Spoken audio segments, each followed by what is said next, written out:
Hello students, how are you? Hope you guys are absolutely fine. Myself Kulvinder Kaur, once again I am with you to discuss some more topics of class 10th of chapter number 1 development. Today we will cover the last two topics of the chapter.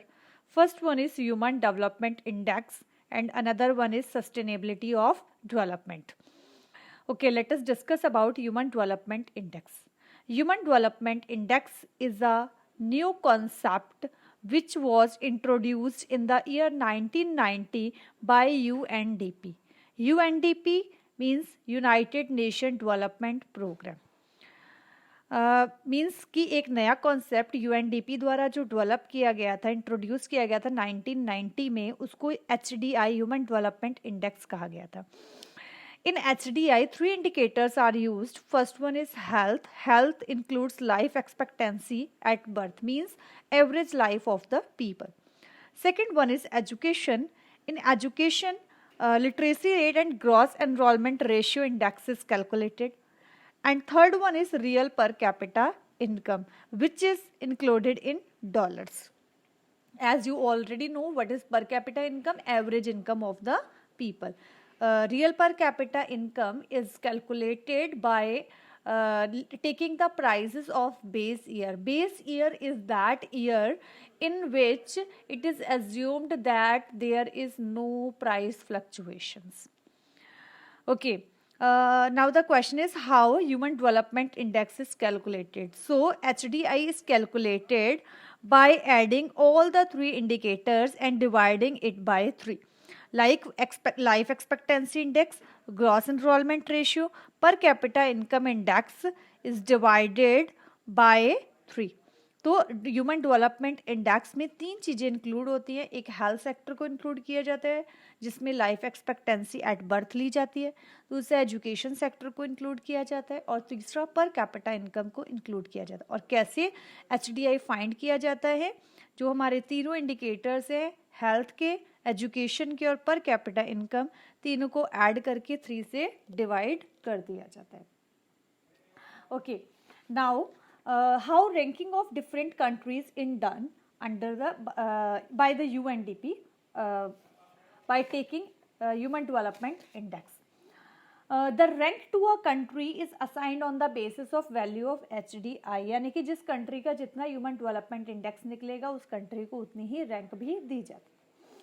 The HDI rank of a country indicates the place of the country in relation to other countries in the field of human development. यानी कि वही जो HDI की rank है जिसको assign किया जाता है HDI की वैल्यू के बेसिस से, वो ये इंडिकेट करती है कि किस कंट्री की कौन सी प्लेस है as comparison to other countries.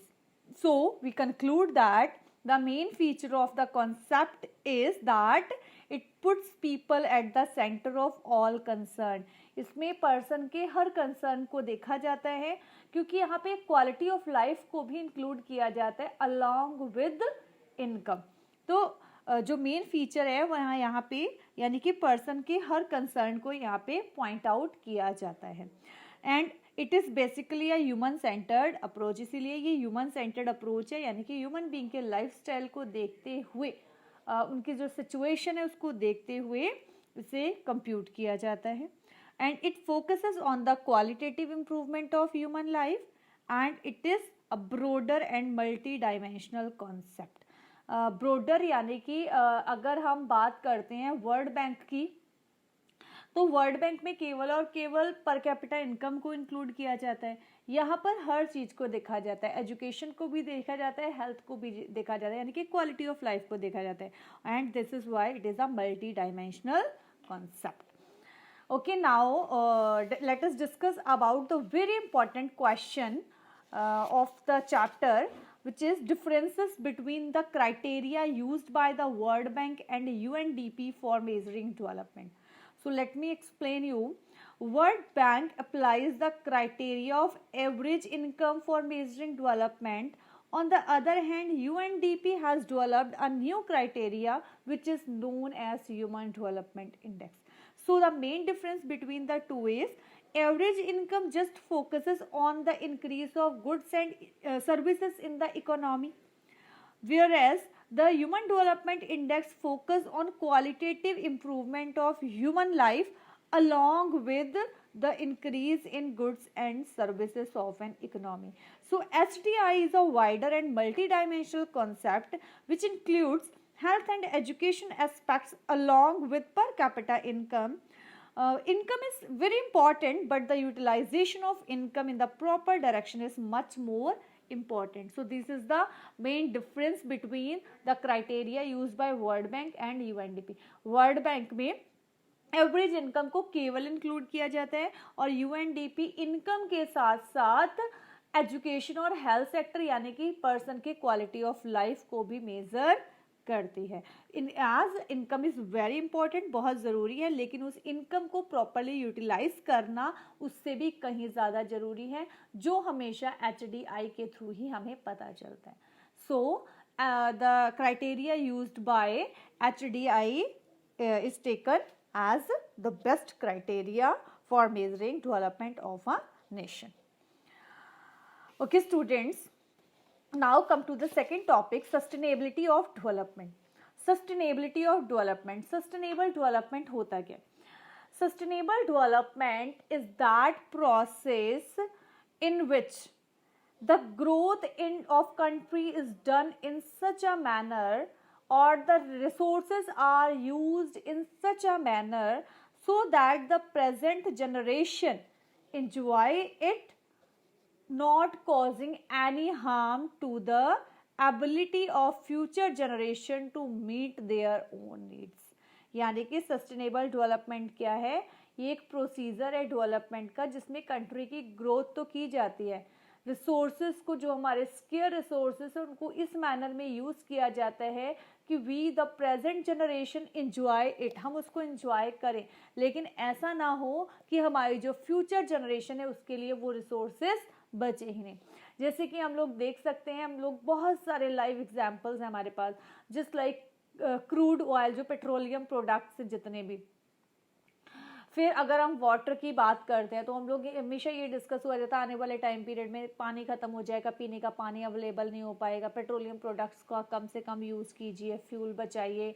तो ये सारी चीज़ें क्या हैं? ये सस्टेनेबल डेवलपमेंट को कह सकते हैं, ये सस्टेनेबल डेवलपमेंट को प्रमोट करती है. Okay, sustainable development requires the preservation of stock of resources including exhaustible natural resources. Exhaustible जो एक बार यूज करने के बाद खत्म हो जाते हैं, just like petroleum products or minerals, and environmental resources also just like groundwater and purity of air. So इसमें preserve किसको किया जाता है?